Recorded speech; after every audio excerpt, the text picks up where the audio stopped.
बुद्धिमान पराक्रम त्याला आलं नाही. तिथं त्यानं एक शब्द शिवराय लिहिलं. तिथं त्यानं एक शब्द शिवराय लिहिलं. नमस्कार, मी केतकी दत्तात्रय कदम, श्रीपतराव पाटील हायस्कूल, करंजेपेठ, सातारा, इयत्ता 9वीची विद्यार्थिनी. आज आपल्या समोर विषय म्हणते शिवरायांच्या स्वप्नातील स्वराज्य. 350 वर्षांपूर्वी जिजाऊंच्या कुशीत जन्मलेलं निरागस बाळ म्हणजे शिवबा. गणिम, इंग्रज, पोर्तुगीज या सगळ्यांचा करदन काळ म्हणजे शिवबा. एकीकडे संयमाचा घाट म्हणजे शिवबा, तर सळसळत्या रक्ताची लाट म्हणजे शिवबा. राजनीती, युद्धनीती, गनिमी कावा यांसारख्या कुटशास्त्रांचा कळस म्हणजे शिवबा. धार्मिकता, नैतिकता, मानवता यांसारख्या विचारांची पवित्र तुळस म्हणजे शिवबा. सर्व धर्म सहिष्णुतेचा अभिमान म्हणजे शिवबा. रयतेसाठी जीवाचं रान म्हणजे शिवबा. अख्ख्या जगावर आदर्श राजाची छाप म्हणजे शिवबा. या महाराष्ट्रातलं माणुसकी मोजण्याचं माप म्हणजे शिवबा. तुमचा, माझा, या अख्ख्या महाराष्ट्राचा बाप म्हणजे शिवबा. तुमचा, माझा, या अख्ख्या महाराष्ट्राचा बाप म्हणजे शिवबा.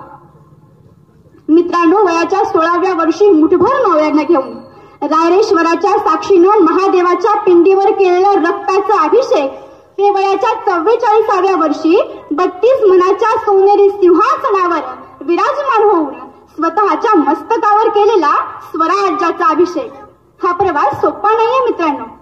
तानाजी, येसाजी, बाजी, मुरारबाजी यांसारख्या सवंगडांचं रक्त उघड्या डोळ्यांनी पाहणं आणि रक्त सांडून मिळवलेले किल्ले जडंतकरणानं मिर्झा राजे जयसिंगांच्या अधीन करणं हे सुद्धा सोपं नाहीये मित्रांनो. त्यासाठी शाहिस्तेखानाच्या गोटात घुसून जुलमी राक्षसी बोट स्वराज्याच्या दिशेने येण्याआधीच तोडावं लागतं आणि अफजल खानाच्या पोटातून व्याजासहित संपूर्ण आदिलशाहीला सुद्धा फाडावं लागतं. त्यासाठी संसार नावाच्या पन्हाळगडातून स्वतःची सुटका करून घ्यावी लागते. संकट नावाच्या आग्र्याच्या बादशाच्या हातावर तुरी देऊन निसटावं लागतं. धाडस नावाच्या सुरतेची पुन्हा पुन्हा लूट करावी लागते.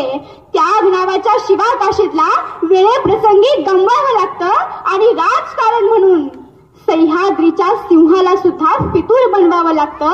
तेव्हा कुठं गुलामीच्या तप्त अग्नीद्वारे होरपळून निघालेल्या प्रजेवर मायेचं शीतळ छत्र धरणारे शिवराय छत्रपती होतात. उभ्या महाराष्ट्राचं प्रेरणास्थान असणाऱ्या राजांनी राजमाता, राष्ट्रमाता जिजाऊंच्या प्रेरणेनं हे स्वराज्याचं स्वप्न पूर्ण केलं. पण हे स्वराज्य केवळ शिवबांचं स्वराज्य नव्हतं. हे स्वराज्य केवळ भोसले घराण्याचं स्वराज्य नव्हतं, तर हे स्वराज्य इथल्या लाखो शेतकऱ्यांचं, कष्टकऱ्यांचं आणि इथल्या रयतेचं स्वराज्य आहे.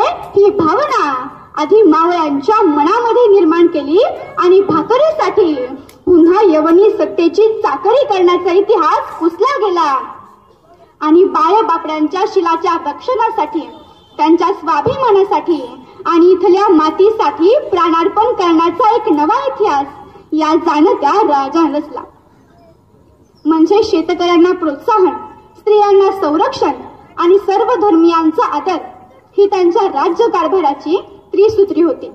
आणि म्हणूनच आज 350 वर्ष होऊन गेली तरी शिवरायांचं हिंदवी स्वराज्य काय होतं हे इथल्या लहान मुलांना सांगण्याची गरज भासत नाही. इतकं थोर कर्तृत्व होतं राजांचं. रसिक हो, जर आज आम्हाला विचारण्यात आलं की तू आयुष्यात नेमकं काय करणार आहेस, तर याचं उत्तर आमच्याकडे नसतं. पण मला माझ्या आयुष्याच्या कोणत्या टप्प्यावर स्वराज्याचं नेमकं कोणतं स्वप्न साकार करायचंय, अगदी याचंच अचूक नियोजन करणारा जगाच्या पाठीवरचा एकमेव राजा म्हणजे राजाधिराज राजे शिवछत्रपती. महाराजांनी आपल्या स्वराज्याच्या स्वप्नात व्यक्तिनिष्ठतेपेक्षा ध्येयनिष्ठतेला जास्त महत्व दिलं. आम्ही राहू आमचं स्वराज्य अबाधित राहिलं पाहिजे ही भावना महाराष्ट्राच्या मातीमध्ये पेरण्याचं काम केलं गेलं आणि म्हणूनच आज सुद्धा महाराजांच्या जाण्यानंतर हे स्वराज्य कोणीही संपवू शकलं नाही. मला असं वाटतं की महाराजांनी पाहिलेल्या स्वराज्यासाठीच्या स्वप्नाचं हे सर्वात मोठं यश आहे. मुळात काही गोष्टी दैवानं कराव्यात, माणसानं पाहाव्यात अशा असतात. पण काही गोष्टी मात्र माणसानं कराव्यात, दैवानं पाहाव्यात, नियतीनं नोंदवाव्यात आणि इतिहासानं त्या जतन करून ठेवाव्यात अशा असतात. शिवरायांचं हिंदवी स्वराज्याचं स्वप्न हे त्यापैकीच एक आहे. ते आभाधी ठेवूयात. शेवटी जाताना इतकंच, ना राज्य ना स्वराज्य ना स्वाभिमान ना अभिमान, तसलाच नव्हता या मातीला ध्यास. मरून पडली होती माणसं जनावरांसारखी आणि मिळत नव्हता मोकळा श्वास. तेव्हा माझ्या राजानं अफजलचं पोट आणि शाहिस्त्याचं बोट